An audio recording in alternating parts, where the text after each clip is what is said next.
O Banco Pan-Americano recebeu uma ajuda bilionária de um fundo privado formado por recursos dos próprios bancos. Segundo o Banco Central, os problemas foram descobertos há pouco mais de um mês. Foi uma operação de socorro. O rombo nas contas do Banco Pan-Americano chega a 2,5 bilhões de reais. E foi descoberto durante uma fiscalização do Banco Central, que avisou ao dono, o empresário Silvio Santos, e a Caixa Econômica Federal, principal sócio no Pan-Americano. Segundo o Jornal Nacional apurou, Silvio Santos manifestou a intenção de cobrir o rombo. E para isso recorreu ao FGC, o Fundo Garantidor de Crédito. O fundo, criado em 1995, é formado por dinheiro privado, que vem de contribuições obrigatórias feitas pelos próprios bancos. São 28 bilhões em reservas que servem para cobrir dificuldades de instituições bancárias. Mas pela primeira vez foi usado para evitar que uma instituição fosse à falência. Não há recursos públicos envolvidos nisso, são apenas recursos do fundo, que é uma entidade civil sem fins lucrativos e que tem um patrimônio composto por recursos apenas privados. A operação, aprovada ontem, começou a ser costurada há um mês, quando o Banco Central fez o primeiro contato com o Fundo Garantidor. De lá para cá, foram várias e longas reuniões. E em todas elas, o empresário Silvio Santos fez questão de estar presente do começo ao fim. Segundo o fundo, Silvio Santos deu como garantia para o empréstimo todo o seu patrimônio, 44 empresas, inclusive a rede de televisão SBT. O patrimônio, segundo o fundo, está avaliado em 2 bilhões e 700 milhões de reais. No ano passado, quando a Caixa Econômica Federal comprou quase metade do controle do Pan-Americano, as contas foram auditadas por 2 empresas privadas e nada foi detectado. A suspeita do Banco Central é que houve fraude contábil para que as contas da instituição ficassem no azul. O banco vendia carteiras de clientes, mas não dava baixa. Seria como se eu tenho um automóvel, registro ele na declaração de imposto de renda, eu vendo ele e mantenho ele lá e mostro minha declaração de imposto de renda para conseguir crédito, fazer qualquer coisa, dizendo que eu tenho mais do que eu efetivamente tenho. Para o Fundo Garantidor de Créditos, a operação de salvamento foi melhor do que a liquidação ou a eventual intervenção do Banco Central. Isso poderia desestabilizar o sistema financeiro em relação às instituições de pequeno e médio porte e gerar outros tipos de problemas.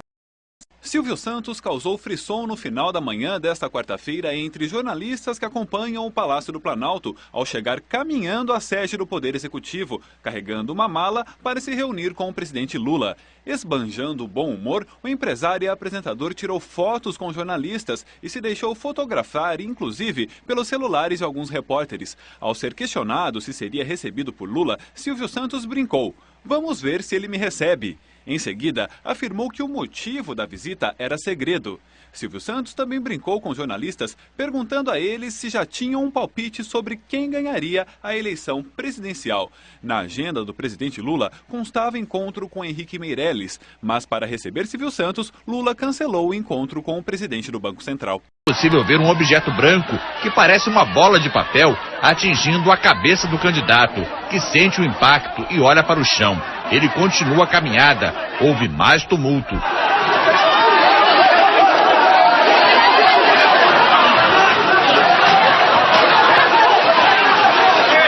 José Serra se sentiu mal e chegou a ser atendido numa clínica e no hospital particular. Os médicos recomendaram repouso. O candidato do PSDB cancelou o restante da agenda no Rio. Silvio Santos foi hoje a Brasília convidar o presidente Lula para abrir o próximo Teleton no SBT em novembro. Assediado por jornalistas, foi ele quem virou o entrevistador.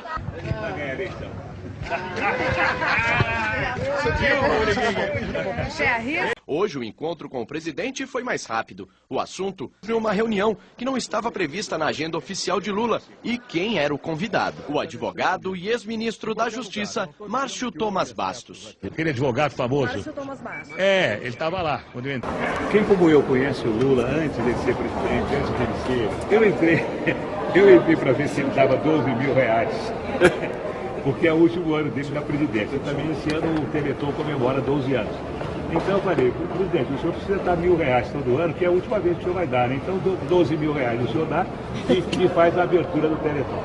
E é isso, nós ficamos conversando um pouquinho e como tinham mais 3 pessoas aguardando ele, eu não quis prolongar o assunto, porque se tivesse prolongado eu ficaria até agora. O senhor tirou o dinheirinho dele, não? Eu pedi, eu acho que ele vai ter, eu acho que vai dar, depende do Daniel, né?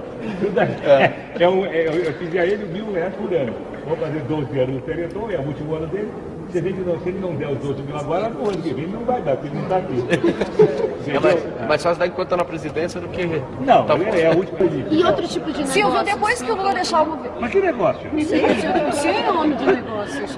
Vários empreendimentos. Mas você não acha que arrancar R$1.000 do presidente já é um negócio? Depois que o Lula deixar... Eu fico falando lá um bom tempo para arrancar R$5 de você em casa. R$5, eu fico lá, por favor. 12 mil do presidente, não é excelente. 12 mil. Ano que vem o senhor vem falar para empreender de R$1.000. Vira para as câmeras aqui. Depois que o Lula deixar o governo, ele pode ser um bom apresentador do SBT. Já que vocês estão com vontade de me entrevistar, não percam todos. Em seguida, afirmou que o motivo da visita era segredo. Silvio Santos também brincou com jornalistas, perguntando a eles se já tinham um palpite sobre quem ganharia a eleição presidencial. Na agenda do presidente Lula constava encontro com Henrique Meirelles, mas para receber Silvio Santos, Lula cancelou o encontro com o presidente do Banco Central.